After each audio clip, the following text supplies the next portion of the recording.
All the guests in the gallery and all members will please rise as we're led in prayer today by the gentleman from the 59th Delegate Comp.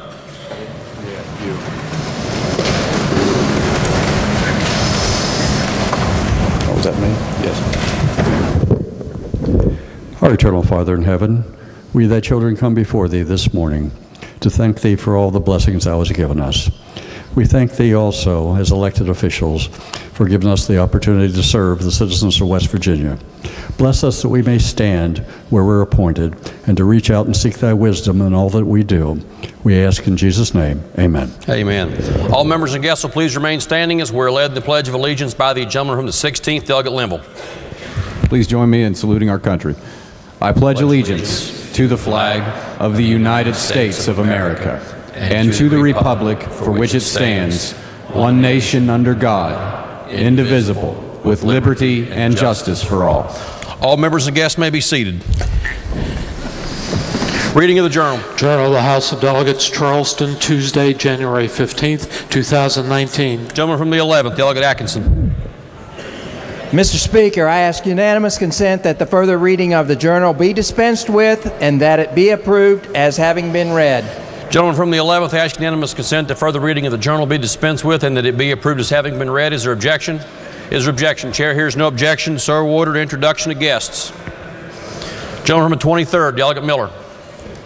Thank you, Mr. Speaker. We have with us some members of the National Elementary School Honor Society from Brookview Elementary School today. We have paging with us their president, Zoe Renner, vice president, Chelsea Westfall, the secretary, Leah Thompson, and treasurer, Haven Dolan. And in the West Gallery, also Honor Society members Tanner Cook, Jason Farrell, Caitlin Flippin, Isaiah Fowler, Peyton Maynard, Gunnar Wall, Reagan Williams, and Leighton Williams. They're escorted by their advisors, Ms. Susan Hoddle, Stephanie Harper, and Kathy Kinder. If they would all stand in the House, please make them feel welcome.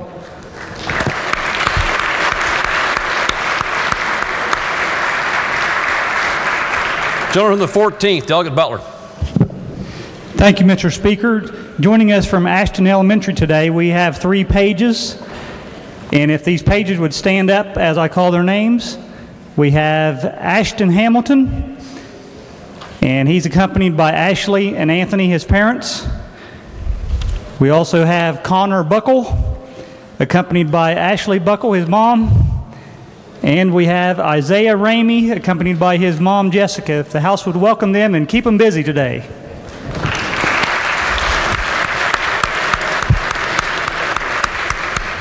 Gentleman from 26, Delegate Evans.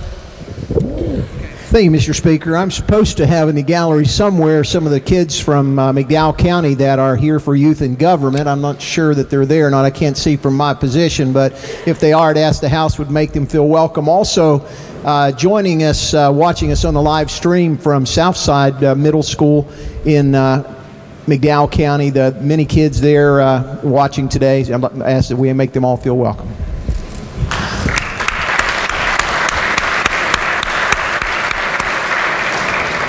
Gentleman from the 2nd, Delegate Desario. Thank you, Mr. Speaker. Joining us today in the South Gallery, we have some apprentices, first and second year apprentices from the Carpenters Local 439. They're covering 21 counties in southern West Virginia, and they are accompanied today by former Delegate Scott Brewer. If you would all stand, then the House would help me make them feel welcome.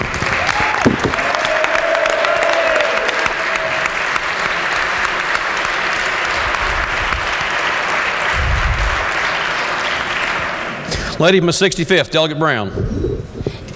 Thank you, Mr. Speaker. Today with us all the way from the Eastern Panhandle, we have some educators and school personnel. Will you please stand up, and will the House make them feel welcome as well?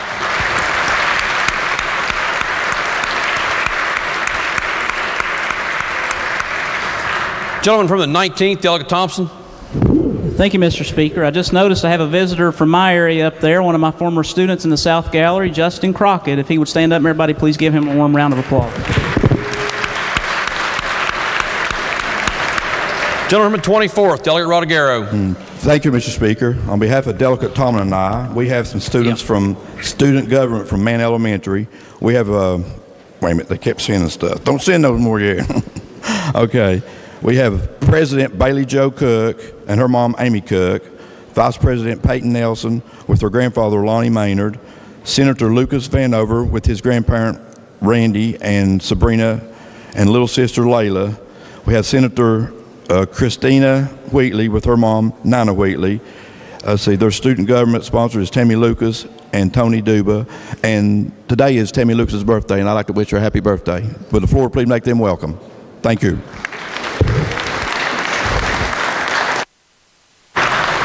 Are there further introductions of guests at this time? If not, reports of standing committees. Your Committee on Judiciary has had under consideration House Bill 2190, modifying bail requirements. Reports back committee substitute, therefore, with the recommendation that the committee substitute do pass. Report to be received. Your Committee on Health and Human Resources has had under consideration House Bill 2077, prohibiting smoking in an enclosed motor vehicle when a child under the age of 8 is present. Reports the same back with the recommendation that it do pass, that it be referred to Committee on Judiciary. Report to be received. Bill be referred to the Committee on Judiciary. Committee on Health and Human Resources has had under consideration House Bill 2319, creating a state-administered wholesale drug importation program. Reports the same back with amendment with the recommendation that it do pass as amended, that it be referred to the Committee on Judiciary. Report to be received. Bill be referred to the Committee on Judiciary. Committee on Government Organization has had under consideration House Bill 2311, exempting short-term license holders to submit information to the State Tax Commission once the term of the permit has expired. Reports the same back with the recommendation that it do pass. Report to be received. Further reports of standing committees. Reports of select committees. Messages from the executive. Messages from the Senate. Resolutions. House Concurrent Resolution 6, United States Army Private First Class Earl Russell Cobb, Spec 4 Carl Bradford Goodson, and Staff Sergeant George T. Saunders, Jr. Memorial Bridge. Lady from the 49th. Thank you, Mr. Speaker. I ask unanimous consent that the further reading of resolutions introduced be dispensed with and that they be considered as formally introduced and referred to the appropriate committees as indicated in the chamber automation system. Lady from the 49th, I ask unanimous consent that further reading of resolutions introduced be dispensed with and that each resolution be considered formally introduced and referred to the appropriate committees as shown on the chamber automation system. Is there objection? Is there objection? Chair hears no objection. Petitions. Delegate Rowe presents a petition signed by citizens of the state supporting implementation of the Make-up Plan for Alzheimer's disease. Petition be referred to the Committee on Finance. Further petitions? Motions? Bills introduced. House Bill 2445, creating the Independent Redistricting Commission of the Joint Committee on Government Finance. Lady from the 49th. Mr. Speaker, I ask unanimous consent that the further reading of bills introduced be dispensed with and they be considered as formally introduced and referred to the appropriate committees as indicated in the chamber automation system. The lady from the 49th asks unanimous consent that further reading of bills introduced be dispensed with and that each bill be considered formally introduced and referred to the committees as shown on the chamber automation system. Is there objection? Is there objection? Chair hears no objection. Unfinished business. Bills on third reading. House Bill 2164, clarifying that appeals to the Supreme Court are a matter of right. Gentleman from 27th, Delegate Schott to explain the bill. Thank you, Mr. Speaker, and good morning. This House Bill 2164 is a bill that's identical to a bill that passed this House last session by a vote of 98-0, hotly contested bill. The bill clarifies that a civil or criminal appeal of a circuit court decision is, first, a matter of right, that the Supreme Court of Appeals must afford an opportunity to be heard, a full and meaningful review, and issue a written decision on the merits. By way of background, just to give you an idea why this bill is important, before 2011, all appeals to the Supreme Court were discretionary. They were reviewed by the court. The petition requesting that the court review the case was presented. They were reviewed, but about 3/4 were refused with no explanation and no decision on the merits. To provide further context, I'm going to refer to a report prepared by Rory Perry, who was the clerk of the Supreme Court of Appeals, and this was dated December 15th. He provided some statistics between 2006 and 2010, that 5-year period. The court refused 12,050 appeals and only made decisions on 670. So 12,050 were refused without explanation. 670 were actually heard and a written decision issued. Now, the court, during the period of 2011, changed its rule regarding that because of the, I guess, the pushback they received as to these type of discretionary appeals. And now all appeals are heard. One of two types of decisions are rendered, either a memorandum decision, which essentially is used whenever the court is referring to or relying on a previous precedent established in a previous case, or relying on the law without any further interpretation. In those cases where some modification of prior law or a new interpretation of an existing statute or a new statute, they actually issue a written and signed opinion. The reason for this bill is that change of the process was internal. The court did it by rule, and just as they did in that case, they could change that rule at any time and revert to appeals being discretionary rather than as a matter of right. So this bill simply codifies what is now the existing law and clearly demonstrates our position that appeals should be a matter of right and they should be a full and meaningful appeal. Mr. Speaker, I recommend that we adopt the bill. Question before the House is, shall the bill pass? Are there members who wish to speak to the passage of the bill? Gentleman from the first, Delegate McGeehan. Thank you, Mr. Speaker. Will the Chair of the Judiciary please yield for a question? Yes, certainly. Sir, I asked counsel up in the Judiciary Committee a pretty simple question. I asked the counsel while we were debating this bill if this new language would be binding on the Supreme Court. And I wanted to ask you the same question. What's your opinion now? I would say that there's some doubt if the most recent Supreme Court decision by the substitute justices in the Workman case as to what our authority is with respect to the court's internal operation. There may be some doubt. I understand that that decision is under appeal. My opinion would be before that decision that yes, it would be binding on the court. The court has, in fact, adopted by rule this very process, which under our Constitution, their rules become law. So I think that what we're basically doing is codifying what they're currently doing. And I believe it is binding, but more importantly, I think it's an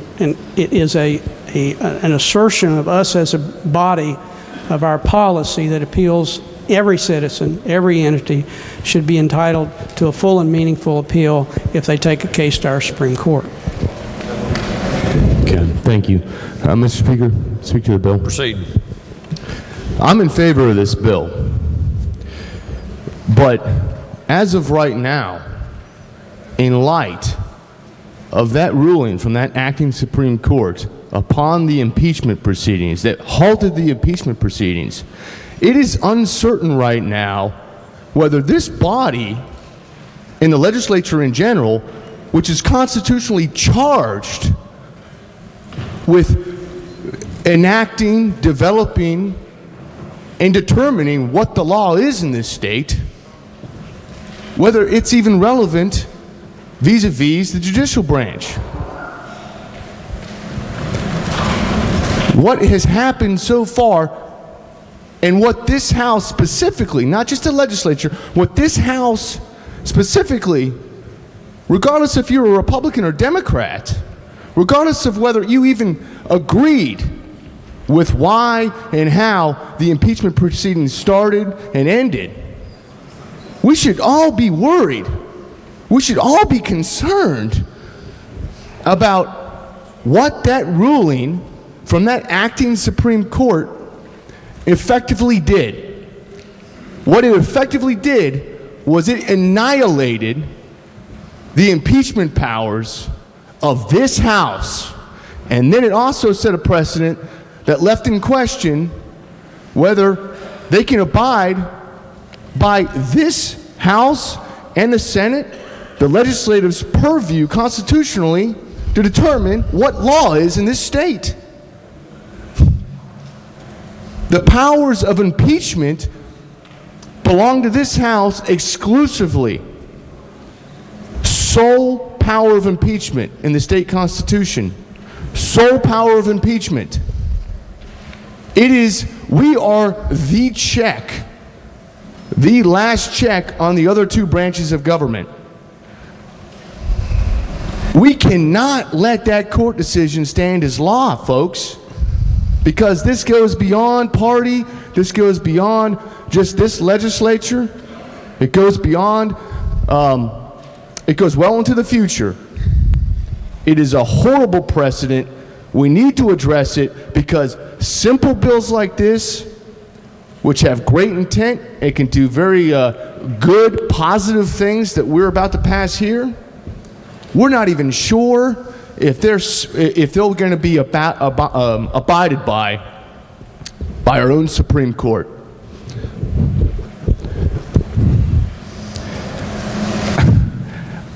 I honestly just can't believe that this took place in our state. I honestly just can't believe that this took place in our state. Some people in this building do not take their oath of office very seriously. We need to uphold our oath of offices. They don't have an expiration date, and we need to correct that problem going forward. That should be a priority for this House. Thank you. Gentleman from the 67th, Delegate Doyle. Would the Chair of Judiciary yield to one question? Chairman does. One answer coming up. Okay. Mr. Chairman, I think I know the answer to this question, but I just want to make sure. When this bill says all appeals, it is all civil and criminal appeals. Is that right? That is correct. Thank you. Gentleman from the 27th, wish to close debate. Thank you, Mr. Speaker. I share some of the concerns of my colleague from the 1st, but I think we're going to lose focus on this bill. This bill is a statement of our policy with regard to rights that our people and entities in this state have as to the right of a full and meaningful appeal. The decision to which the gentleman from the 1st referred does not address that issue. Obviously, we all have concerns about the breadth of that opinion, and hopefully that opinion will be overturned at some point. But in any event, it really does not affect your vote on this bill. This bill simply is our assertion that our citizens are entitled to this right as a matter of law. It does correspond with the current practice of the court. To that extent, it would reflect consistency and not any type of inconsistency with the actions of the court now. But this is our statement of what we think the law is and should be, and I urge that you vote in favor of House Bill 2164. Question before the House is, shall the bill pass? Those in favor will vote aye. Those opposed will vote no. The clerk will prepare the machine.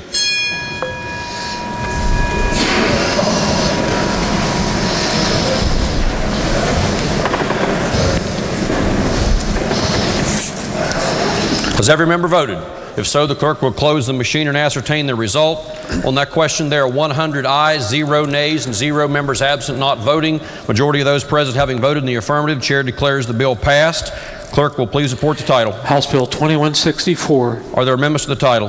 If not, the title is read by the clerk will be and remain the title of the bill. The clerk will please communicate the action of the House to the Senate and request concurrence therein. Next bill on third reading. House Bill 2351 relating to regulating prior authorizations. Gentleman from the 27th, Delegate Ellington, to explain the bill. Thank you, Mr. Speaker. This is House Bill 2157, regulating prior authorization. Mr. Speaker, this is a bill that is similar to Senate Bill 442 that was passed unanimously by both chambers last year and unfortunately was vetoed by the governor for certain reasons. Now, the governor's veto message stated that the legislation voided prior authorization in existing contractual agreements as unenforceable and violated the contracts clause of both U.S. and West Virginia constitutions and impaired the obligations of the existing contracts. So changes in this particular bill address the governor's objections. Now, for the benefit of all the new members that were not involved in last year's vote, I wanted to just give a brief overview of what prior authorization entailed. Prior authorization, mainly for health care, has a number of pros and cons. The main pros are to promote cost savings in health care. And it also helps to save taxpayer money from state, federal sources. The intent is also to reduce unnecessary utilization of services and also to potentially decrease fraud for people billing for services that they're not particularly providing. The cons, though, are that it can negatively impact patient outcomes. It increases documentation and bureaucracy. It can also increase wait times for procedures or processes. And there's also a cost shifting not only from the state, the insurers, but to providers, and also can lead to potentially clients or patients not obtaining the desired treatments. So examples of that are different procedures someone may need, such as surgery, different testing, such as maybe an MRI exam or procedure or labs, and then also, for most people, medications, prior authorization for maybe name brands for different medications. The way you would obtain prior authorization for certain things, you can either go by phone, mail, fax, and also electronic means. And it's not unusual. I would give you just an example for one of my office staff to be on the phone for 2 hours trying to get prior authorization for something. So it's not an unusual thing, and many providers experience the same type of thing. And I would say that the lady from the 32nd probably could tell you how much time she spends trying to obtain prior authorization in the emergency department, which takes time away from her seeing her other patients in the emergency room. So it is a cumbersome process in many cases. Now, I should mention that in emergency situations, the Affordable Care Act did state and prohibits that insurers are not able to require prior authorization for true emergencies. Okay, and that's something that's in this bill, that expedited type of services that we have. So the concern is to improve the prior authorization process, and that helps not only the providers, which would be your pharmacists, physicians, and also our hospitals. It also helps the insurers streamline things, and it also, in the ultimate, is to help the patients in the long run. So that's kind of what this is looking at. Now, to have some uniformity, efficiency, and consistency in the process, this bill deals specifically with electronically submitted prior authorization reports. And House Bill 2351 has three main topics. It provides for electronically transmitted prior authorization forms. It establishes procedures for both the submission and the acceptance of requests. And then the third part is it sets the effective date, implementation, and deadlines for these to occur. Now, the insurers that it involves is the PIA, managed care organizations within the state of West Virginia, and all of the other private commercial insurers. So it has each of those entities involved. Now, dates, October 1st, 2019 is when each of these insurers have to develop these forms. They have to have it on a web page where they're easily identifiable and accessible. There have to be instructions for the submission and of the clinical documentation, and also to provide electronic notification confirming the receipt of those requests. So there's a record of that when it was requested. On July 1st, 2020, each of the insurers have to accept electronic prior authorization requests and also to be able to respond. So July 1st of next year is when this has to be effective. There is an exception for that. On January 1st, 2020, if certain insurers already have electronic ability for prior authorization requests, they have to initiate it on January 1st and implement the regulations that are in this rule. So there are two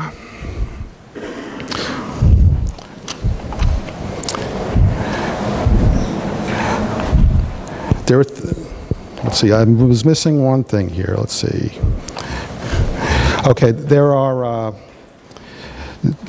several things that if the provider submits a prior authorization electronically, then the terms of this is that the insurer has 7 days to respond to the request. And sometimes it can take a lot longer than that by other means. There are exceptions to that. There's a 2-day response if the request for the medical care or other services for the condition where the time frame for either routine or non-life-threatening care determines two of the cases. The first one is if delaying the care within that 7 days would seriously jeopardize the life, the health, or the safety of the patient or another individual with that patient due to the psychological state of that patient. And typical examples might be in a case of substance abuse where the person needs to get into a treatment regimen much sooner than waiting for a delay. Not necessarily an emergency, but something they need to initiate. The second one is in the opinion of the practitioner that it would subject the patient to adverse health consequences without the care of the treatment.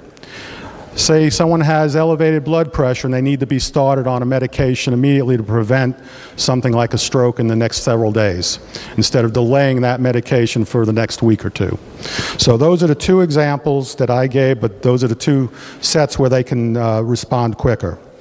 Now, the information in the request, if it is not complete or insufficient, the insurer responds back to the provider, and the provider has a 72-hour time frame to respond to that and complete the information. If it is not completed at that time, then the request is automatically denied and a new request has to be submitted. Now, there are several other parts of this too. The insurers also have to make available on their website their policies, contracts, and any agreements online for specific services, devices, or medications that require the prior authorization. So it's clear and concise so people know what has to be authorized. The second part is that they shall use national best practice guidelines for their prior authorization process. Now, there's another part that is specific just to the managed care organizations. There's a carryover of 3 months that if someone changes that managed care organization and had a prior authorization for, say, a procedure, and they switch to a different managed care organization, that other one has to honor that prior authorization for those first 3 months. That's been somewhere in the Medicaid process. Several years ago, it was not unusual for us to have someone change month to month from one plan to another. And that just kind of eliminates them bouncing around and having to go through the same process again and again. But it's only for the 3-month part-time.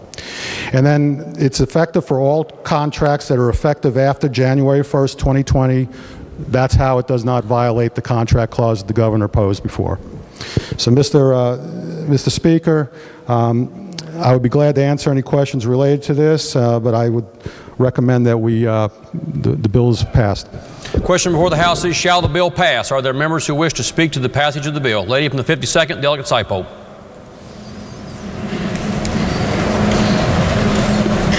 No? Are there other members who wish to speak to the passage of the bill?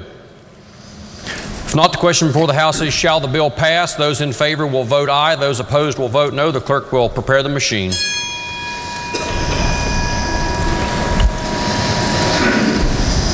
Has every member voted? If so, the clerk will close the machine and ascertain the result on that question. There are 100 ayes, 0 nays, 0 members absent not voting. A majority of members present having voted in the affirmative, the chair declares the bill passed. Are there amendments to the clerk will report the title? House Bill 2351. Are there amendments to the title? If not, the title as read by the clerk will be and remain the passage of the bill.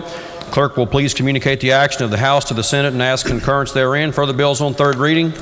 Bills on second reading. Committee substitute for House Bill 2028, limiting supervision of laying of lines on state rights of way. Are there amendments? Delegate Harshbarger moves to amend the bill. This is HFA Harshbarger 1-16, number 1.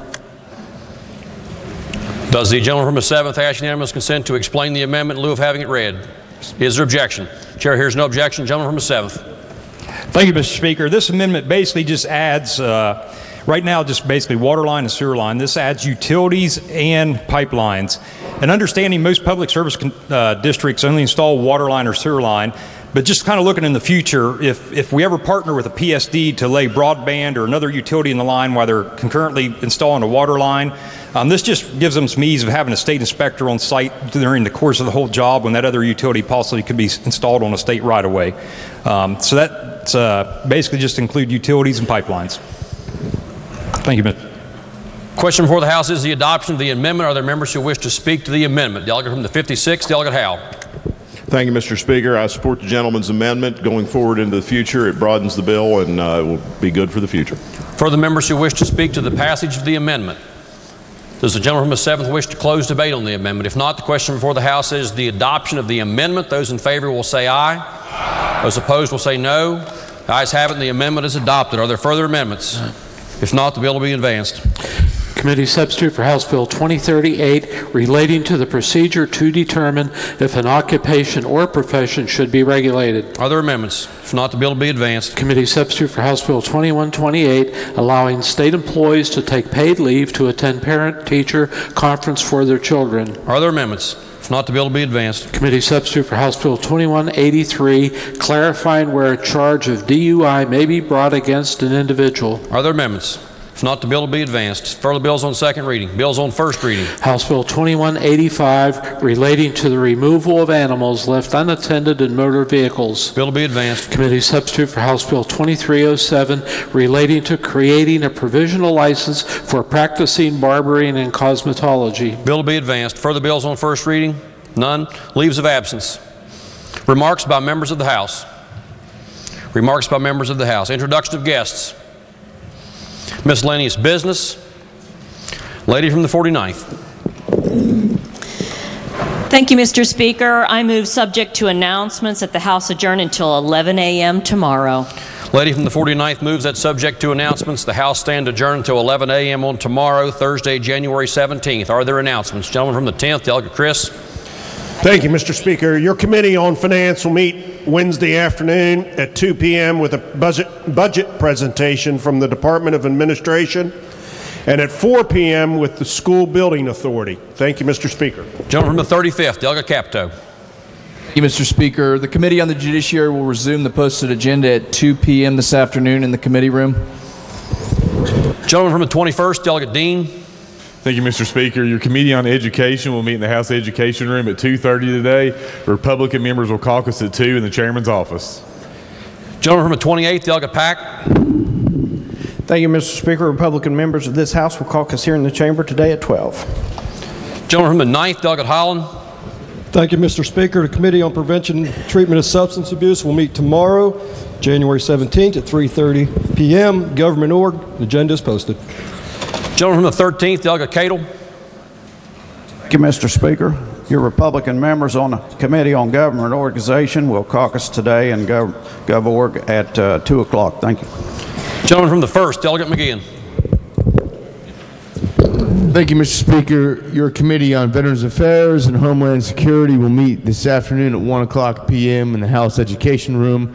The agenda is posted. Gentleman from the 16th, Delegate Linville. Thank you, Mr. Speaker. Your Committee on Technology and Infrastructure will meet this afternoon at 4 p.m. in the House Government Organization Room. The agenda is posted. Gentleman from the 35th, Delegate Nelson. Thank you, Mr. Speaker. Your Committee on Banking and Insurance will meet tomorrow at 10 a.m. in the House GovOrg office, and the agenda shall be posted. Gentleman from the 41st, Delegate Hill. Thank you, Mr. Speaker. Your Committee on Health and Human Resources will meet at 2 p.m. tomorrow in the House Committee Room, 215E, and we will caucus at 1:30 tomorrow in the Chairman's office. Gentleman from the 48th, Delegate Queen. Thank you, Mr. Speaker. Your Committee on Small Business, Entrepreneurship, and Economic Development will meet tomorrow at 9 a.m. in House Government Organization. The agenda will be posted. Gentleman from the 17th, Delegate Rohrbach. Thank you, Mr. Speaker. Your Committee on Seniors, Children, and Family Issues will meet tomorrow at 1 p.m. in House Government Organization. Lady from the 32nd, Delegate Staggers. Thank you, Mr. Speaker. Tomorrow at 1:30 in room 230, the Democrats on the Health and Committee shall caucus. Gentleman from the 2nd, Delegate Serio. Thank you, Mr. Speaker. The West Virginia AFL-CIO will have a labor caucus today, Wednesday, January 16th, immediately following the floor session in the House Government Organization Room, Committee Room 215, and lunch will be provided. Are there further announcements?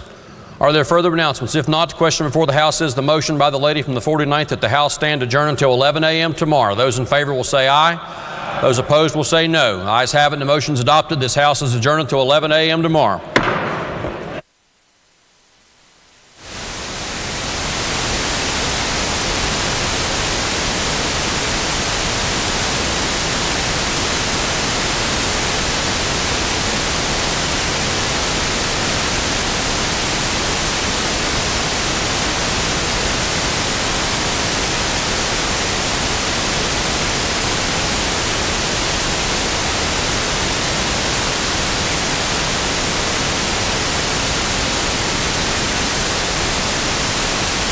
on the floor and a guest in the gallery, please rise as we are led in prayer this morning by the senator from Greenbrier, and then please remain standing as the honor guard is presented by the Kenneth Rubenstein Juvenile Center, cadets from Davis, West Virginia, and will be led in the pledge by the senator from Monroe, senator from Greenbrier.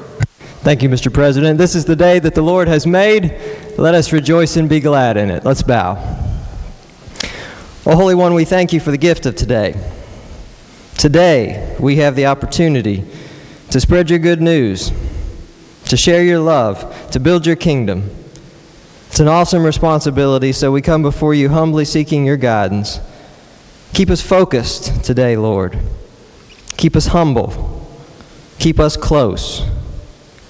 We ask that you would keep close also those who are on our hearts and minds this day, our soldiers serving near and far, especially those who were impacted by the attack in Syria today, federal workers who are worried about taking care of their families, Kenyans as they struggle with the aftermath of a terror attack yesterday, our staff here who work so hard to preserve and serve the state, our families back home that are always on our hearts and minds that bear much responsibility when we're away, and all those, O Lord, that we lift up to you now in silence.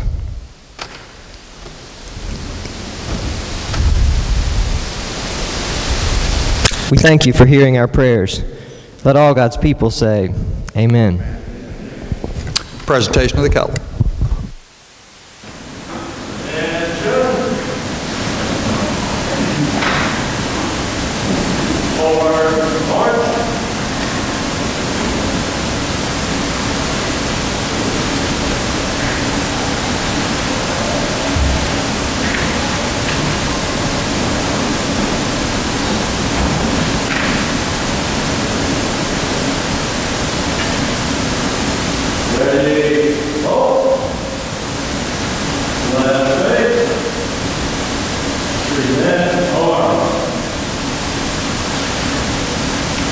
Senator from Monroe.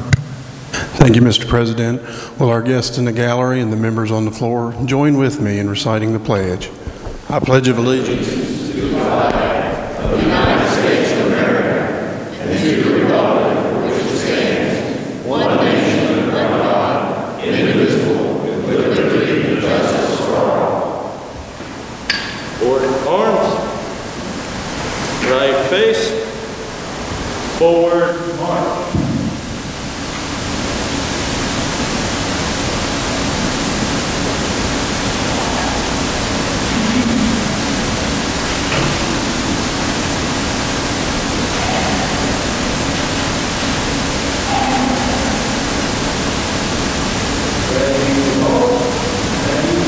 Thank you. You may be seated. Reading of the journal. West Virginia Legislature Senate Journal, Tuesday, January 15th, 2019. The senator from Ohio County requests unanimous consent that further reading of the journal be dispensed with and that it be approved as having been read. Is there objection? Chair hears none, so ordered. Introduction of guest. Introduction of guest. The senator from Raleigh County. Thank you, Mr. President. Today in our East Gallery, we have James Stone, parent of Kylie Stone, a page from Independence High School in Raleigh County. And will the Senate please make them feel welcome and please stand for us there, Kylie and James.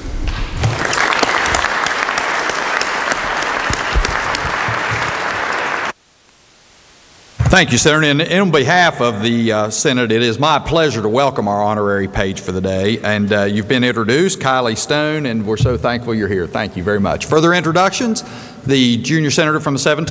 Thank you, Mr. President. On behalf of the Senate, I'd like to welcome two docs of the day sitting in the rear of the gallery.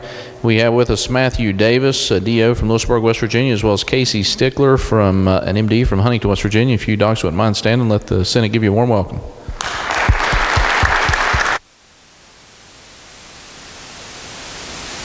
Further introductions, the senator from Preston County. Thank you, Mr. President. It's with great pleasure and honor of the senator from Tucker and myself to welcome to the North Gallery today one of the best senior directors in the entire state of West Virginia, Janie Lou White, and with her entourage of the seniors of Preston County. Please stand and the Senate make you welcome.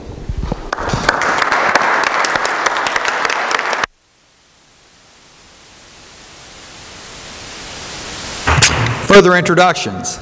Further introductions. The senator from Tucker County. Thank you, Mr. President. On behalf of the senior senator from Preston and myself, we have in the gallery some good friends of ours. We have Alan Simmons, who is the Director of Operations at the Rubenstein Center, and a longtime friend, principal at the Rubenstein Center from up in Tucker County, J.R. Helmick. If they would stand and the members make them welcome.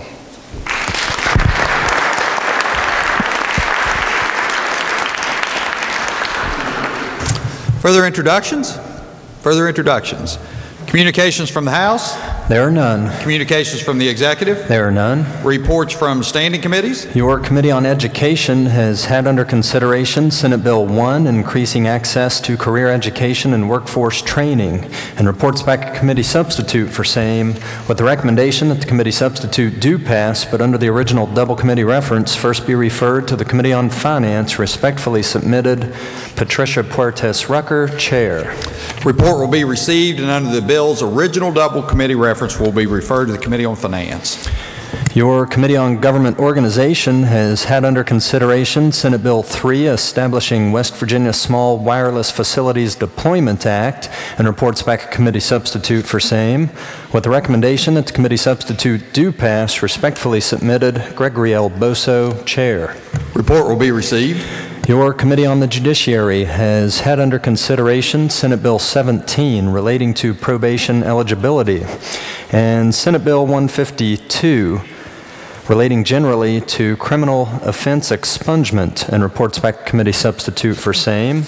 With the recommendation that the two committee substitutes do pass, respectfully submitted, Charles S. Trump IV, Chair. Report will be received. Your Committee on Transportation and Infrastructure has had under consideration Senate Bill 55 relating to driving privileges and requirements for persons under 18, and reports the same back with the recommendation that it do pass, but under the original double committee reference, first be referred to the Committee on the Judiciary. Respectfully submitted, Charles H. Clements, Chair. Report will be received, and under the bill's double committee reference will be referred to the Committee on Judiciary. Your Committee on the Judiciary has had under consideration Senate Bill 119, specifying documents not subject to discovery in certain proceedings, and reports the same back with the recommendation that it do pass. Respectfully submitted, Charles S. Trump IV, Chair. Report will be received. Your Committee on Military has had under consideration Senate Bill 121, providing continued eligibility for developmental disability services to military members' dependents, Senate Bill 149, exempting certain veterans from concealed weapons license fees, Senate Bill 256, allowing certain deductions from individual personal income tax refunds, and Senate Bill 297, extending expiration of military members' spouses' driver's license, and reports the same back with the recommendation that they each do pass, but under the original double committee references, first be referred to the Committee on Finance. Respectfully submitted, Ryan W. Weld, Chair. Report will be received, and under the bill's original double committee reference will be referred to the Committee on Finance. Your Committee on Energy, Industry, and Mining has had under consideration the following bills dealing with DEP and the Office of Miners Health and Safety Training Rules. Senate Bill 160, Senate Bill 161, Senate Bill 162, Senate Bill 163, Senate Bill 164, Senate Bill 165, Senate Bill 166, Senate Bill 226, Senate Bill 227, and Senate Bill 228. And reports the same back with the recommendation that they each do pass, but under the original double committee references, first be referred to the Committee on the Judiciary. Respectfully submitted, Randy E. Smith, Chair. Report will be received, and under the bill's original double committee references will be referred to Committee on Judiciary. Your Committee on Health and Human Resources has had under consideration the following bills relating to DHHR rules. Senate Bill 168, Senate Bill 170, Senate Bill 171, Senate Bill 174, and Senate Bill 176, and reports the same back with the recommendation that they each do pass, but under the original double committee references, first be referred to the Committee on the Judiciary. Respectfully submitted, Michael J. Maroney, Chair. Report will be received, and under the bill's original double committee references will be referred to the Committee on Judiciary.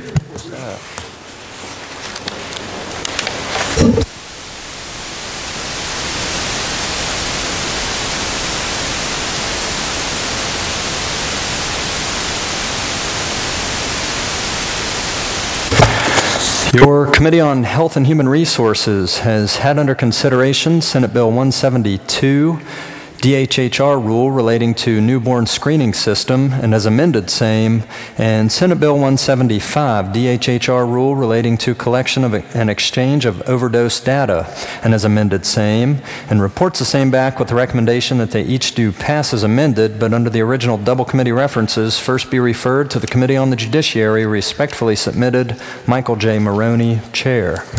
Report will be received, and under the bill's original double committee reference will be referred to the Committee on Judiciary.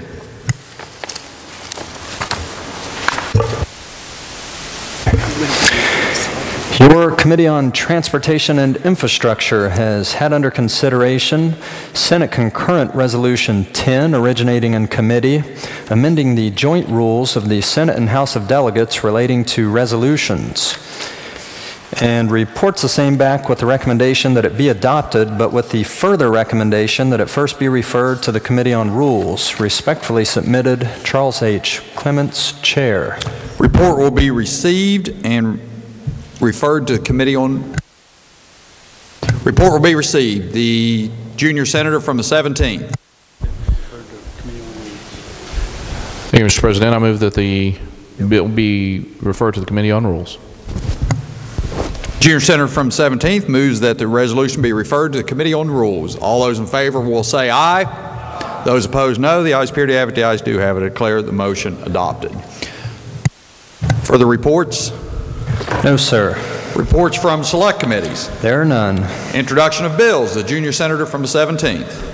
Thank you, Mr. President. I ask unanimous consent that Senate Bill 316 through 337 be considered introduced, read by their titles, and referred to the appropriate committees as shown on the chamber automation system. Junior senator from the 17th requests unanimous consent that Senate Bill 316 through Senate Bill number 337 be considered introduced, read by their titles, and referred to the appropriate committees as shown on the chamber automation system. Is there objection? Chair hears none, so ordered. Resolutions. Senate Resolution 9 by Senators Smith, Seipolt, Plymel, and Stallings, designating January 16th, 2019 as Tucker County Day. The senator from Preston County. Thank you, Mr. President. I ask unanimous consent that the resolution be taken up for immediate consideration, the committee references dispensed with, and the resolution be put upon its adoption. Is there objection? Chair hears none, so ordered. The clerk will read the resolution. Senate Resolution 9, designating January 16th, 2019 as Tucker County Day at the Legislature. Question before the Senate is adoption of the resolution. Is there discussion? The senator from Preston County. Thank you, Mr. President. It's hard to imagine recreation or tourism in West Virginia without first bringing to mind the picturesque views in Canaan Valley or the Blackwater State Park, the falls, and whatnot. I think that Tucker County has done a tremendous job and has grown exponentially in the last decade or so, having 2 skiing slopes, 3 state parks, and 3 craft breweries now in existence. I will tell you, having traveled through that county for over a couple decades now, I've seen the level of traffic and the cars parked along the street, and the tourists are coming in from all over the place just to enjoy the opportunities and the food and the atmosphere. So, Mr. President, I think this is a well-deserving resolution, and I'm glad that we have members from our community to come today to share with us in this celebration, and I urge adoption of this resolution. Further discussion. The senator from Tucker County. Thank you, Mr. President. Probably surprised I'm standing up to speak on this resolution, but I support this resolution. Being a somewhat of an in-plant into Tucker County the last 5 or 6 years, where I reside now, I wanted to say that look here and I see a lot of good friends that I've made in the last 6 years. Some of them I knew before then, but and they've welcomed me like a long lost son, like they've known me all my life. And you'll find that if anyone here visits Tucker County, that's the way you'll be treated. This county is unbelievable, as the state or federal government owns about 50% of their land, and timber management companies own another 20-some percent. So, you know, they don't get a whole lot. They don't have a whole lot of tax base, so they have to be very creative on how they, you know, to raise money. And I can honestly say, very seldom, if ever, do they come to me and say, hey, we need money for this, or can you get us money for that? They always come and say, hey, will you support us on this? We're going to do this, will you support it? And it's I've never met a harder bunch that works as hard as what Tucker County does. And if you ever go to the county, you're going to fall in love, because, you know, we have Blackwater Falls State Park there, which has they have the sled run. It's one of the largest ones on the East Coast. They have Canaan Valley State Park. It has the tubing run, which is the largest one east of the Mississippi. So if you like the sled ride or tube, that's the place you want to go. And it has a nice escalator that takes you back to the top of the hill. So that really makes it nice. And they also, you know, we have the Dolly Sods Wilderness area there. If you like the hike, you know, we got the Otter Creek Wilderness area. If you like to hunt and fish or hike, there are just so many opportunities. You know, there's a couple stables up there, and you've never went on a horseback ride until you went on one that takes you through the through Canaan Valley. It's just beautiful. But these people, they've got a special place in my heart, and like I said, they've always made me welcome. I'm proud to represent Tucker County. I had them when I was a delegate, and I was fortunate enough to keep them when I became a senator, and I just love them to death. And like I said, if you like the canoe, kayak, anything outdoors, anything you want to do outdoors, I can guarantee you you can do it in Tucker County. And if you like to drink beer, they got 3 breweries up there too. So, and they're going to be at the Culture Center tonight for the Tucker County Days, and I encourage you to go over and meet these people and talk to them, and you'll see why I kind of glow when I'm able to brag on them a little bit. So with that being said, I support the resolution. Is there further discussion? Further discussion? If not, the question before the Senate is adoption of the resolution. All those in favor will say aye. Those opposed, no. The ayes appear to have it. The ayes do have it. I declare the resolution adopted. The junior senator from the 17th. Thank you, Mr. President. I move the Senate stand in brief recess for the purpose of presenting the resolution. Junior senator from the 17th moves that the Senate stand in brief recess for the purpose of presenting this resolution. All those in favor will say aye. Those opposed, no. The ayes appear to have it. The ayes do have it. I declare the Senate in brief recess to present this resolution.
Senate will come to order. Senate will come to order.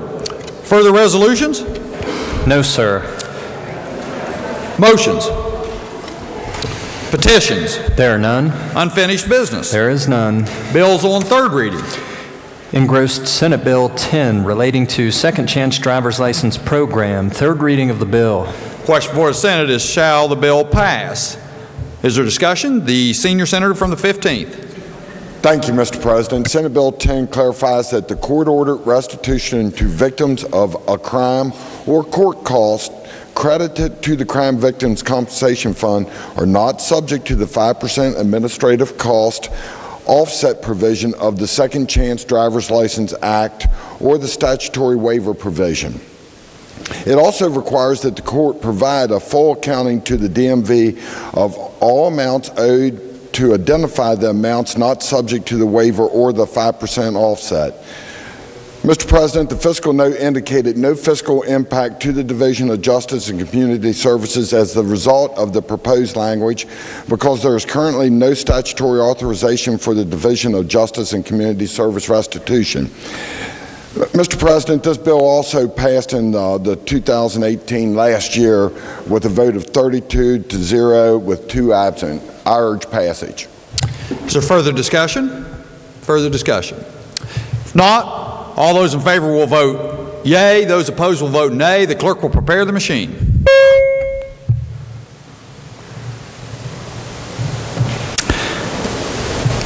Senator from Nicholas. Has every member voted? Has every member voted? So the clerk will close the machine and ascertain the results. On this question will be 33 yeas, 0 nays, 1 absent and not voting. More than the majority of those present and voting. Having voted in the affirmative, I declare the bill passed. Clerk will communicate the action of the Senate to the House. Further bills on third reading? Engrossed Senate Bill 24 relating generally to local boards of health. Third reading of the bill. Question before the Senate is, shall the bill pass? Is there discussion? The senior senator from the 15th. Thank you, Mr. President. The purpose of Senate Bill 24 is to require the legislature to include funding in their appropriation to the Department of Health and Resources, the Department of Health and Human Resources, that it must use the pay for raises for local Board of Health when an across-the-board pay increase to provide for state employees. Local health department employees do not receive pay raise when across-the-board pay raise is given to state employees.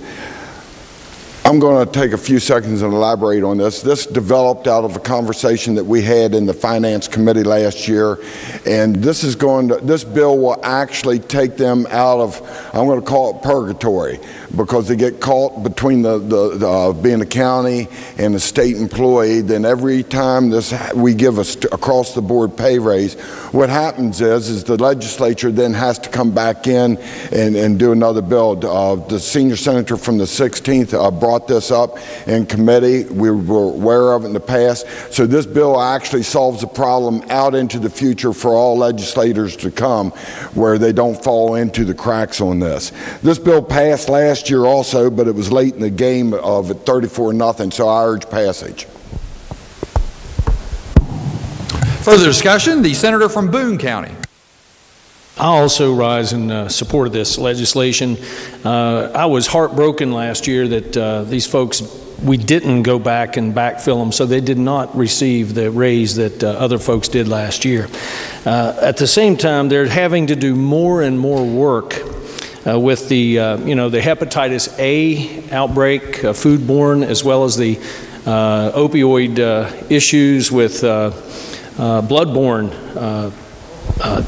hepatitis, as well as the increase in HIV/AIDS and STDs. So if there was a group of people overworked and underpaid, it's these folks. We've had to cut their budgets in the past. They're on a shoestring budget still, but certainly for all that they do for public health in West Virginia, we deserve and they deserve, and we need to get them out of purgatory.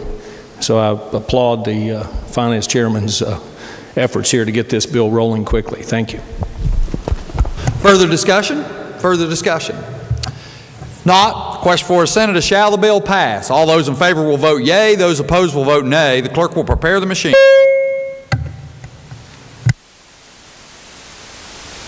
Has Has every member voted? Has every member voted? If so, the clerk will close the machine and ascertain the results. On this question, there being 33 yeas, 0 nays, 0 absent and not voting, more than the majority of those present and voting having voted in the affirmative, I declare the bill passed. Clerk will communicate the action of the Senate to the House.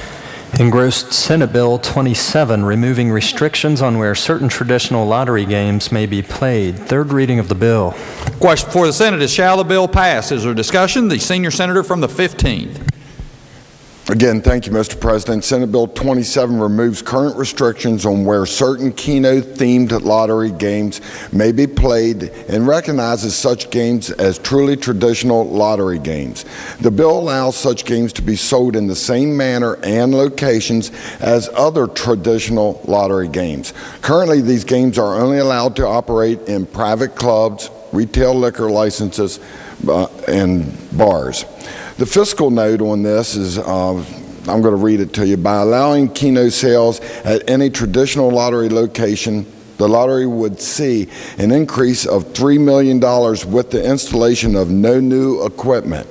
However, and this is the important part of it, with the deductions for the commissions and the fees, the net revenue to the state would be about $592,000. This one's that we're taking the third crack at it here. In 2018, it was voted out 28-5, and in 2017, it was 27-7. Mr. President, I urge passage. Further discussion? Further discussion? Not. Question for the Senate is, shall the bill pass? All those in favor will vote yea. Those opposed will vote nay. The clerk will prepare the machine.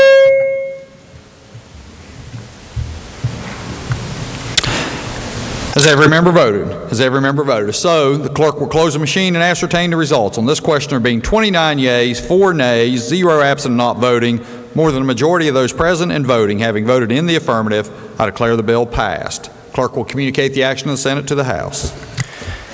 Engrossed Senate Bill 28, removing hotel occupancy tax limit collects for medical care and emergency services. Third reading of the bill. Question before the Senate is, shall the bill pass? Is there discussion? The senior senator from the 15th. Thank you, Mr. President. Current law places a $200,000 cap on the amount of funds from the hotel occupancy that can be dedicated to Medicare or emergency services as those terms are set out in code. The purpose of Senate Bill 28 is to remove that cap. This would give counties and municipalities greater latitude in how these funds are spent for these types of services. A version of this bill passed the Senate last session with a vote of 26-5 with 2 absences. Again, I urge passage. Further discussion? Further discussion? If not, all those in favor will vote yea. Those opposed will vote nay. The clerk will prepare the machine. Has every member voted? Has every member voted? If so, the clerk will close the machine and ascertain the results. On this question, there being 33 yeas, 0 absent, 0 not voting, more than a majority of those present and voting having voted in the affirmative, I declare the bill passed. Clerk will communicate the action of the Senate to the House. Engrossed Senate Bill 36, allowing adjustment of gross income for calculating personal income liability for certain retirees. Third reading of the bill. Question before the Senate is, shall the bill pass? Is there discussion? The senator from Brooke County. Mr. President, Senate Bill 36 would provide protections for any person who retires under an employer-provided defined benefit pension plan, and that plan terminates prior to or after the retirement of that person. If the plan is covered by a guarantor whose maximum benefit guarantee is less than the maximum benefit to which the retiree was entitled, should this pass, the retiree would be able to adjust their income tax by an amount equal to the difference from the money that retiree should have received and the maximum annual pension benefit received by the guarantor. This bill also has a trigger to allow the tax commissioner to reduce the adjustment if it reduces state revenue by more than $2 million the following year. This bill also contains a sunset provision. Senate Bill 36 passed the Senate last year on a vote of 34-0. The fiscal note states that it is estimated the passage of the bill may result in a decrease of state revenue of $400,000. I urge passage, Mr. President. Is there further discussion? Further discussion? Not. All those in favor will vote yea. Those opposed will vote nay. The clerk will prepare the machine. Has every member voted? Has every member voted? If so, the clerk will close the machine and ascertain the results. On this question, there being 33 yeas, 0 nays, 0 absent and not voting, more than a majority of those present and voting having voted in the affirmative, I declare the bill passed. Clerk will communicate the Junior Senator from the 17th. Thank you, Mr. President. I move that the bill be made effective July 1, 2019, and request unanimous consent that the roll call used on the passage of the bill be used to make it so effective. Junior Senator from the 17th moved that the bill be made effective from July 1, 2019, and that the roll call used on passage be used to make it so effective. Is there objection? Chair hears none. On this question, there being 33 yeas, 0 nays, 0 absent and not voting, more than 2/3 of those elected having voted in the affirmative, I declare the bill effective July 1, 2019. Clerk will communicate the action of the Senate to the House. Further bills on third reading. Engrossed committee substitute for Senate Bill 106, alleviating double taxation on foreign income at state level. Third reading of the bill. The question before the Senate is, shall the bill pass? Is there discussion? The Senator from Braxton County. Thank you, Mr. President. This is the same bill that we passed out of the Senate last year, 33-0. What it is it's a bill that will provide for a tax credit for income tax imposed by and paid to a foreign country. Under current law, a West Virginia resident is permitted a tax credit on their personal income tax for any income tax imposed by and paid to another state or District of Columbia. However, a tax credit is not available for the income tax paid to a foreign country. This would correct that. I urge passage of the bill. Further discussion? Further discussion? Not, the question before the Senate is, shall the bill pass? All those in favor will vote yea. Those opposed will vote nay. The clerk will prepare the machine. Has every member voted? Has every member voted? If so, the clerk will close the machine and ascertain the results. On this question, being 33 yeas, 0 nays, 0 absent and not voting, more than a majority of those present and voting having voted in the affirmative, I declare the bill passed. The Junior Senator from the 17th. Thank you, Mr. President. I move the bill be made effective July 1, 2019, and request unanimous consent that the roll call be used on passage of the bill be used to make it so effective. Junior Senator from the 17th moves that the bill be made effective July 1, 2019, and that the roll call used on passage be used to make it so effective. Is there objection? Chair hears none. On this question, there being 33 yeas, 0 nays, 0 absent and not voting, more than 2/3 of those elected having voted in the affirmative, I declare the bill effective July 1, 2019. Clerk will please communicate the action of the Senate to the House. Further bills on third reading. Engrossed Senate Bill 177, Fire Commission rule relating to state building code. Third reading of the bill. The question before the Senate is, shall the bill pass? Is there discussion? The Senator from Morgan County. Thank you, Mr. President. Senate Bill 177 is the first of the rules bundles that we're going to send to the House of Delegates as part of our legislative rulemaking process. It's interesting this year, it only has one rule in it, so the entire bundle is a single rule. It's a rule that was promulgated by the State Fire Commission. And it actually is an amendment to an existing rule. The principal changes in the rule are that it makes the rules conform to what we did a couple years ago, putting five-year automatic sunset provisions on the rule, so it adds a sunset, and it updates the energy efficiency standard for commercial buildings, implementing the moving from the 2007 edition to the 2010 edition of the International Property Maintenance Code. Be happy to try to answer questions. Otherwise, Mr. President, I urge passage of the bill. Further discussion? Further discussion? If not, all those in favor will vote yea. Those opposed will vote nay. The clerk will prepare the machine. Has every member voted? Has every member voted? If so, the clerk will close the machine and ascertain the results. On this question, there being 33 yeas, 0 nays, 0 absent and not voting, more than a majority of those present and voting having voted in the affirmative, I declare the bill passed. The Junior Senator from the 17th. Thank you, Mr. President. I move the bill be made effective from passage and request unanimous consent that the roll call used on passage of the bill be used to make it so effective. The Junior Senator from the 17th moves that the bill be made effective from passage and request unanimous consent that the roll call used on passage be used to make it so effective. Is there objection? Chair hears none. On this question, there being 33 yeas, 0 nays, 0 absent and not voting, more than 2/3 of those elected having voted in the affirmative, I declare the bill effective from passage. Clerk will communicate the action of the Senate to the House. Engrossed Senate Bill 190, DOH rule relating to employment procedures. Third reading of the bill. Question before the Senate is, shall the bill pass? Is there discussion? The senator from Morgan County. Mr. President, Senate Bill 190, also a rules bill, and it's a single rule, but it is, and again, an entire bundle. It's the entire transportation bundle. It's a single rule from the Division of Highways.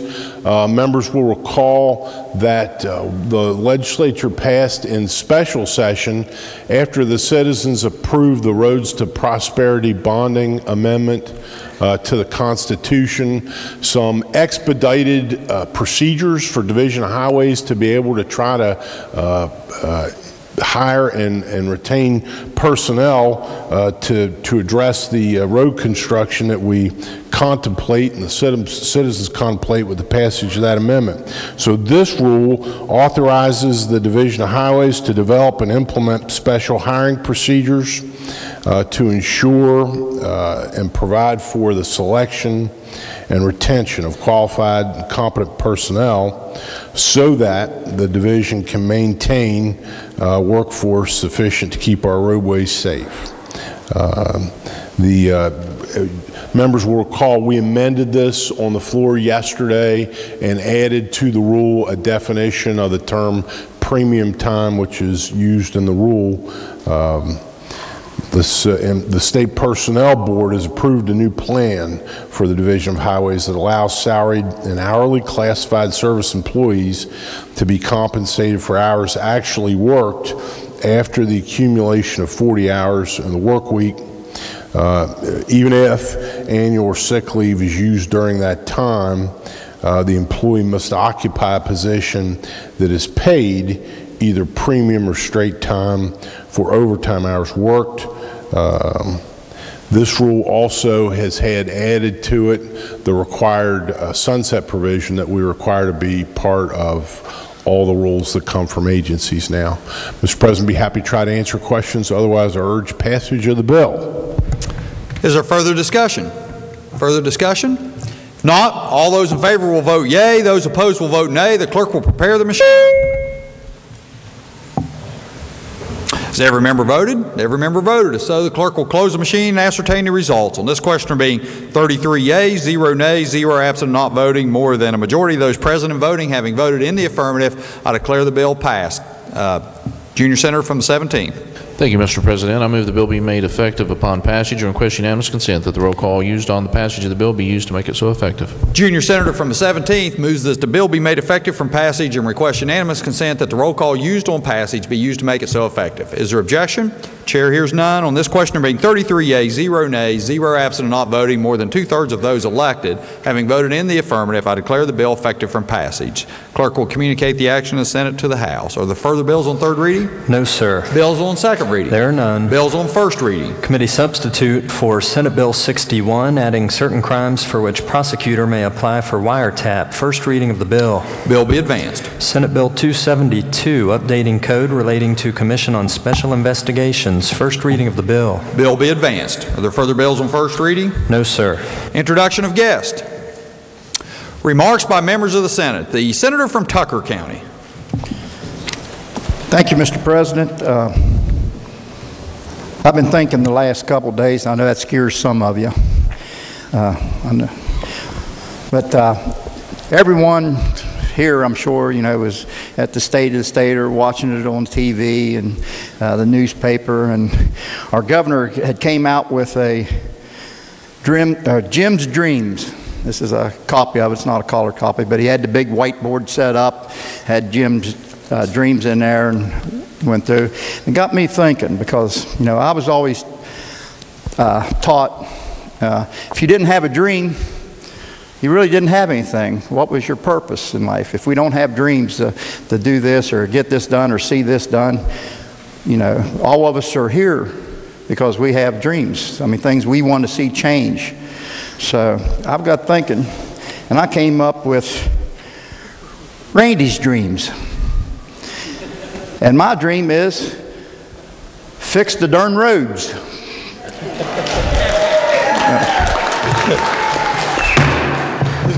our rules prohibit demonstrations, but thank you. We agree. I knew that was going to hit a nerve. But, you know, we have a lot of problems in this state, and I'm not taking away from the opioid problem we have, the education problems we have, you know, with the foster care. We have more than our share of problems in this state.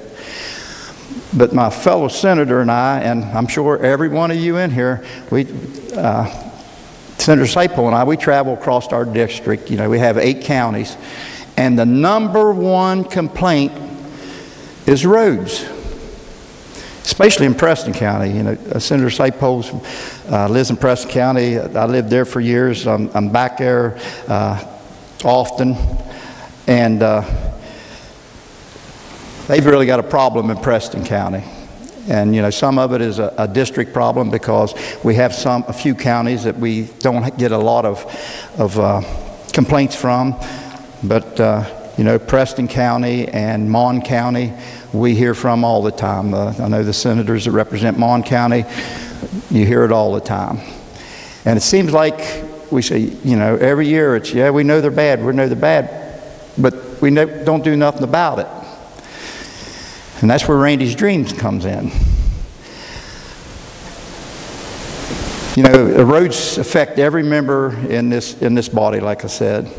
And we definitely need more money. It's going to take money to fix our roads, to get them back, because we let them go for so many years. A lot of it was we didn't have the money, we was in a deficit, and there was not money to put in the roads. But we can put all the money we want into it, and a lot of these things aren't going to change unless we change the way we think as a state. You know, we're not in 1960 anymore, you know, when you know, we have the lowest workforce participation in the country. You know, we can't hire, there's, you know, for state road, there's jobs open. I mean, Preston County, last I checked, there was 19 jobs open, and Mon County's even worse than that. And the gas industry had a lot to do with that, took a lot of the jobs, you know, because they can go drive truck for $25, $30 an hour, or they can stay with the state and make, you know, $11 or $12 an hour. And, you know, you have to feed your family. You know, I know what I'd be doing. So we have to address that problem. But, you know, we're going to have to change. You know, I'm asking the Highways Department and the Governor's Office to change the way, you know, whether it's the way we do the formula for, you know, funding, the funding formula, or, you know, maybe contract out certain, you know, like mowing. I can remember, you know, growing up for years, and when I first, you know, got into the workforce, all of our roads were mowed, all of their ditches was clean. And now it just seems like, you know, it's not a priority. And they tell us, you know, well, we don't have the manpower, we don't have the equipment. And I get that. But you can't just throw your hands up and say, the heck with it, you know, I can't keep up with it. You got to come up with some way to fix that. So I'm asking that us as a body, which, you know, we've talked about it, and there is a movement finally within our body and the body across the hall there, to finally get aggressive and do something about this. And I'm asking the governor, you know, he came out with the press release a couple months ago where he called Donald Trump and got federal funding for Corridor H and a road up in Berkeley County. And I'm asking if he's got that much power with Donald Trump, our president, then please call him and tell him we need some more money for our roads. I mean, if he's got that kind of relationship, maybe we can get more federal funding to help out. You know, I mean, I'm asking the governor to, you know, call one more favor out to help us get some funding. You know, if that's where our funding needs to come or can come from, then I'm all for it. I really don't care where it comes from as long as we get it. And I'm asking him to get with these highways department, and let's get out of 1960, 1970 of working on or fixing our roads, and let's get in to the 2019. And you know, he's did a lot. You know, I give the governor credit. He's did a lot with the, you know, with the road bond, you know, for fixing more roads. But my thing is, we can't fix the ones we got, and it kind of, you know, concerns me that we're building more. Or, you know, 20 years from now or 15 years from now, or our new roads that we're building now are going to be in the shape that our roads are, our secondary roads and a lot of our primary roads are in now. I don't mean to be so long-winded, but this is something near and dear to me, because if I could get rid of my road problems, I would love this Senate job. You know what I mean? Because if I get calls, if I get 50 calls a week, I can guarantee you 40 or 45 of those calls are on roads. And everyone here knows most of you know what I'm talking about, because you've got the same thing. And it's just disheartening, because people call with about any other problem. If they got problems with tax department or Secretary of State or anything like that, normally we can get that fixed for them. You know, we've got avenues we can go and help these people out. But if they call us with a road problem, it's just like, oh man, you know, it just seems like we don't have an avenue to get that fixed. And you know, I'm not blaming the Highways Department, because a lot of it lays on us with funding, but I honestly believe we could give them $1 billion, and if they spend it the same way they're doing it now and doing the same practices that they're doing now, a couple of years from now they're going to need $2 billion, because they didn't fix the problem. So I'm asking as a body to push the governor, to push his highway administration to change their policies. You know, look at the districts. There's some districts that has more problems than others. You know, some of them, you know, people's even going to jail. Some of them, people committing suicide, because we've got a problem. And I just call on the governor to either call the president or, you know, work with us. But let's fulfill, if nothing else before I leave here, I would love to have Randy's dream fulfilled. I would love to fix the darn roads. So with that being said, thank you, Mr. President. And hold the applause, please. You're from Preston County, and I love you, but I don't want you in trouble. All right, thank you. Further remarks by members. The senior senator from the 5th. Thank you, Mr. President. I wasn't planning on speaking today, but as a member of the Blue Ribbon Commission, along with the senator from Monongalia and former senator from Putnam, Senator Hall, when we were reviewing this, people laughed and they scoffed at the number that it would take to really do what we need to do with our roads, and that was $1.1 billion. And that's in perpetuity. That's what you need to fix your roads for every year. And part of the problem is the deferred maintenance. And I questioned and I talked a lot to members and to the administration at the time when we were doing our bonding, that you should hold back some of your DMV fees and some of that and not bond that at the time, that you should be doing that for deferred maintenance. And your major issue right now, and I get the same calls, I get the same on your text. They'll text you the copy of the view of the road, and I see more potholes than I see anything else. But we are not taking care of the water. If you do not take care of the drainage, and this is a long-term problem, the deferred maintenance problem we're having right now is we're not taking care of the water coming off of drained off of our roads, because if it sits on the road, it's going to freeze and thaw, and you're going to create potholes. But I will tell you this, the challenge that Tom Smith, as the Secretary of Transportation, has is the problem that we have a lot of years past, and you can go past, don't say blame it on the Democrats. It's years past for many years that we didn't do deferred maintenance. We were on a 33.5-year paving cycle before we did the bond on our secondary roads. That's not your interstates. That's not where they're really putting the bulk of what it is. The interstates have a different funding mechanism. But from our standpoints of our secondary roads, I will agree with the senator from Tucker. We have to put an emphasis on this, and it's not taking the money we currently have and deferring that and taking that away from the priorities that are there now. That was part of the bond.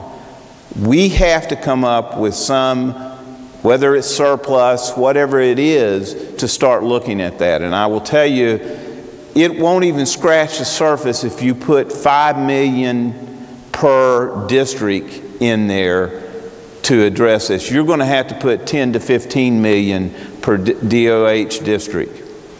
I think this is something that is vitally important to the citizens of West Virginia, and I will tell you that it is one that I hear from people in Wayne and Cabell every day, along with the senator from Cabell. We hear this. We better do something about it. Thank you. Further remarks, the senator from Monongalia County. Thank you, Mr. President. Ladies and gentlemen, I too had not planned to speak today. I was going to actually talk on this subject tomorrow in great length. Earlier this week, on Monday morning, in the House, we had a public hearing that included representatives of the DOH and DOT. And those in attendance were county commissioners from across mainly north central West Virginia, I believe. I don't think we had anyone from southern West Virginia. And we had it scheduled for that time simply because we knew county commissioners would be in town for their event that they have each year. So they were very vocal in the problem that we have here in the state of West Virginia in regards to paving and those core projects of brushing and ditching and everything.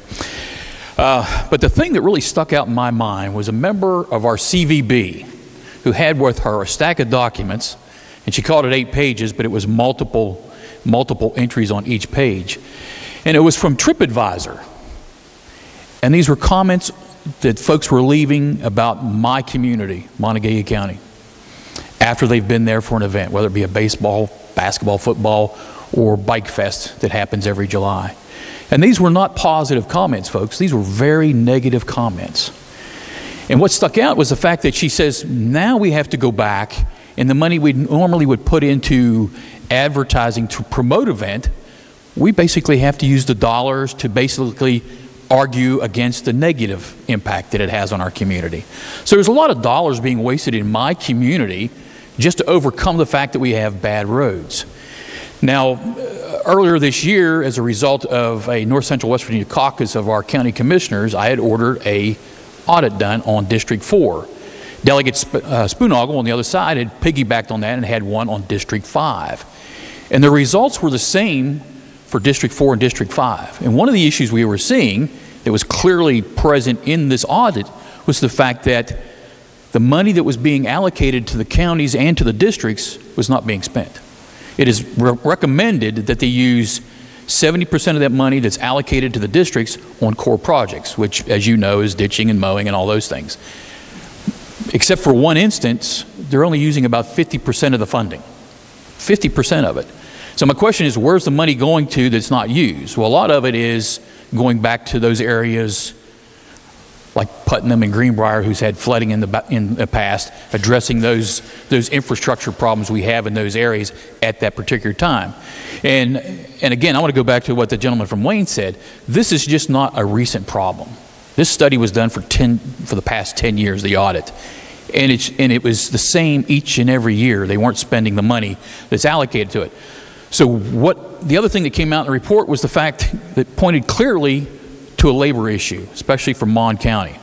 And the gentleman from Tucker brought that up. Mon County has a labor issue. And the fact that we're only meeting 50% of the threshold on the employment for that particular garage is a real issue for us. We're getting the money, we just can't get it out in the field to have it put into use. So we have to address a human resources problem we have within the DOH. Many years ago, a former governor had put into play a policy which resulted in some actions that occurred in other districts, but at the time he thought it was a good thing. Today I believe it's hamstrung our local garages and what they can do. And it's the hiring practices of individuals for the garage.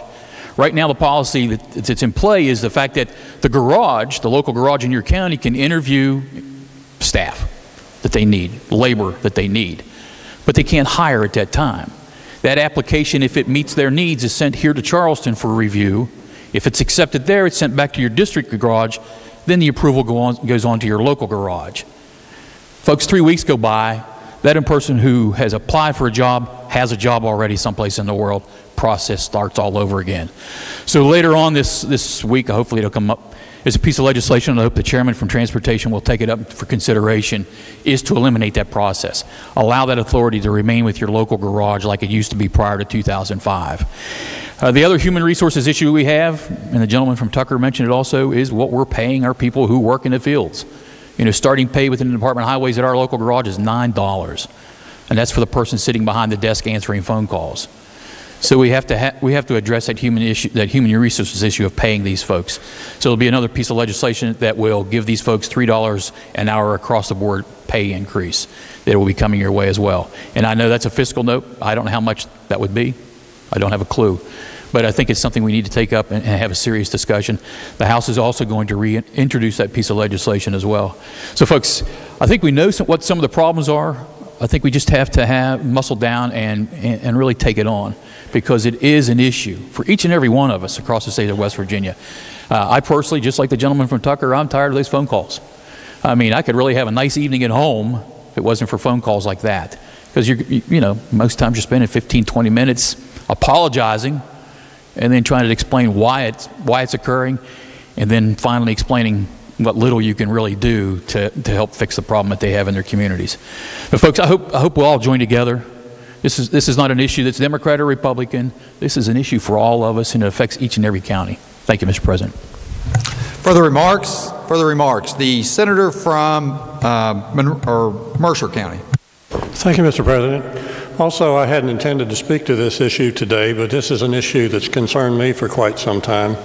And being a business guy, I like to put things in proper perspective. So I think I can bring some perspective to this subject. Over the previous 10 years before the bond issue, we were spending about $700 million a year on maintenance or on highways. The number you just heard was $1.1 billion was the correct number. That's the number that we should have been spending. If you amortize that over 10 years, that means there's a $4 billion deficit on this very need that we're talking about. And I fear that people think that the $2.8 billion bond issue that we passed is going to solve that problem.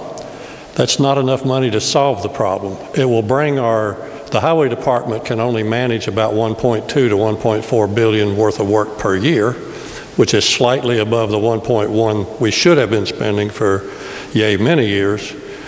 And I thought that adding that perspective to the subject would help people see the magnitude of the need and try to prepare for future years. Thank you, Mr. President. Senator from Preston County. Thank you, Mr. President.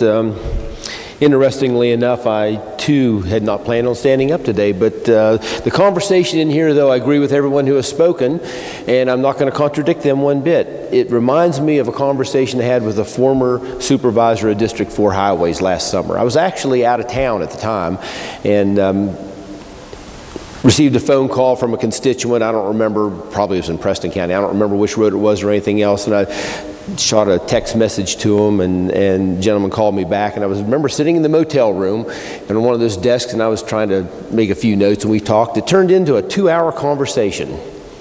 I was surprised. He was pretty frustrated, you know, and I was pretty frustrated too. So I wanted to preface my remarks by saying this is not my idea, but it was actually a culmination of what he had to say and what I had to say. But he had pitched a proposal similar to what the senator from Tucker was talking about.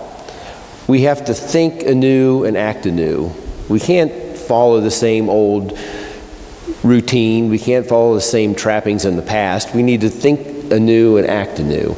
And his proposal, and there's been some loose talk about it throughout the Capitol and throughout the state, and I've made that proposal, pitched it to the citizens before, and they seem to like it, but to put together a pilot program. And this pilot program would be to take the pressure off of, not replace, but take the pressure off of our county forces, our county programs. In Preston County, one problem that we had last year was the rain. We had a lot of water. So we had ditches were full, culverts were failing, road banks were slipping. So we had a lot of immediate concerns that had to be taken care of right away. There was a mention of a deferred maintenance and the 70%, which is supposed to be earmarked for core programs. Some of that money had to be deferred last year, and to address the immediate needs of passage of vehicles. When there were trees and mud in the road, it had to be removed. Another issue we had was that we had a late snowfall. I can't remember when it was, March, maybe it was the first part of April. You can't patch the road until the road, the snow's off the road, they're not plowing anymore, and the road dries up in order for those patches to hold. So their first order of priority for every county is the primary routes.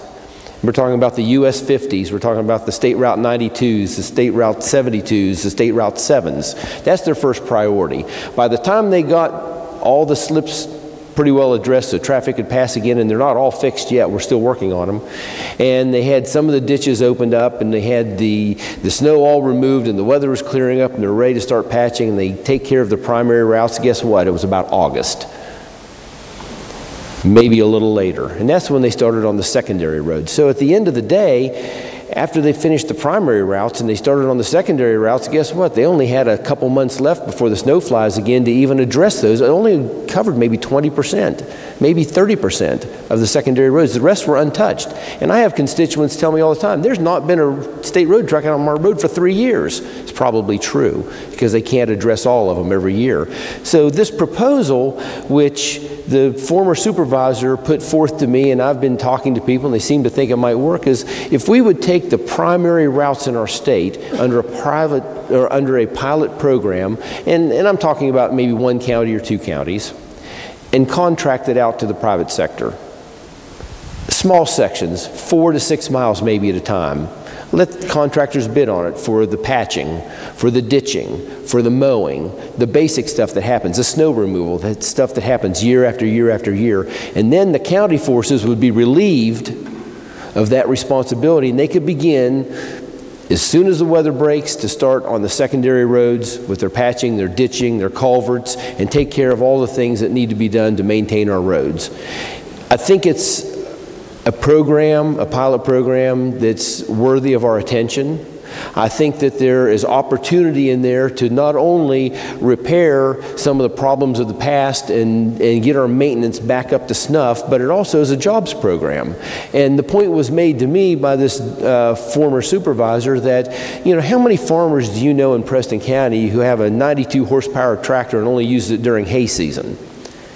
With the brush hog attachment and articulating arm, that person could actually be a subcontractor and go out and mow those road banks twice a year. Maybe they could get a little return on their investment for their equipment. I think there's opportunity there for people to step up, be part of the solution, and also, help the bottom line of our agricultural community. I think that there's contractors out there that are smaller in nature, that are the subcontractors throughout the state that could go in and handle the smaller sections of road. We're not talking about contracting for an 80-mile section of road. 4 or 5 miles, 6 miles maybe at the most, something that a small contractor could handle, and we're going to build our job base and we're going to build our businesses in the state. But that being said, I want everyone to approach this with an open mind. It's going to cost a little bit of money. We know that there's a fiscal note attached to road maintenance, and we're not meeting those demands today. We're not meeting the expectations of our constituents. So let's think anew and let's act anew. Let's look for ways that are unique that the citizens of the state can step up and be part of the solution. Thank you very much, Mr. President. Further remarks? Further remarks? Junior Senator from the 17th. Thank you, Mr. President. I ask unanimous consent that the remarks regarding roads from the senators from Preston, Tucker, Senior Senator from the 5th, Senator from Monongalia, Senator from Mercer be placed in the Appendix Journal, as well as the aforementioned comments by the senators from Preston and senators from Tucker regarding Senate Resolution 9. Is there objection? Not. So ordered. Senator from Preston. Thank you, Mr. President, for the opportunity to address the Senate one more time. I just want to remind everyone, I know we've had a lot of levity here for the last few minutes, but the Culture Center tonight from 5 o'clock to 7 o'clock, Tucker County is hosting. I'm sure there will be fantastic food and some craft beer there and wonderful company, so please come over and get to know a few people and enjoy yourself. 5 to 7 tonight at the Culture Center. Further remarks? Further remarks by members? Miscellaneous business. The Junior Senator from the 17th. Thank you, Mr. President. Pending announcements, I move the Senate stand adjourned until Thursday, January 16th at 11 a.m. Are there announcements? The Senior Senator from the 15th. Thank you, Mr. President. Your full Finance Committee will meet today at 3 p.m. We're going to be considering 4 bills in the very beginning, Senate Bills 180, 181, 182, and 183. After we complete that, the Subcommittee A will take over, and we'll have Department of Agriculture and the West Virginia Conservation Agency for the budget hearings. And then also tomorrow morning, we'll have the full committee again run one bill in the morning that's got to do with the auditor. It should be posted now. And then Subcommittee B will be handling budget presentations from the Public Service Commission and consumer advocates. Thank you. Time, did you have a time listed for the morning meeting? A time listed for the morning meeting? Oh, I didn't say it? Forgive me, 9:30 in the morning. Okay. The senator from Jefferson County. Mr. President, the Education Full Committee will meet at 2 p.m. tomorrow in room 451M. Agenda is posted. Senator from Morgan County. Thank you, Mr. President. Your committee on the judiciary will meet this afternoon at 3 o'clock p.m. in the Judiciary Committee room in the West Wing. The senator from Marshall County. Thank you, Mr. President. Your Committee on Health will meet tomorrow in the Finance Committee room. We're going to run a few bills and one more rule. The agenda will be posted this afternoon. The time of the meeting? That meeting will be in 451M at 1 p.m. Thank you. All right. Senator from Preston County.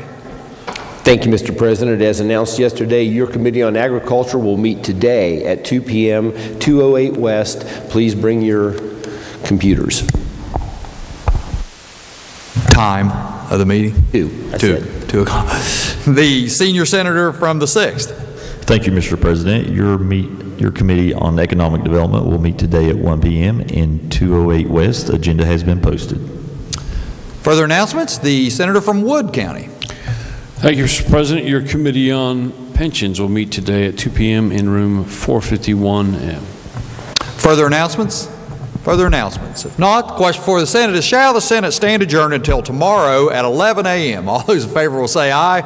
Those opposed, no. The ayes appear to have it. The ayes do have it. Declare the Senate adjourned until tomorrow at 11 a.m.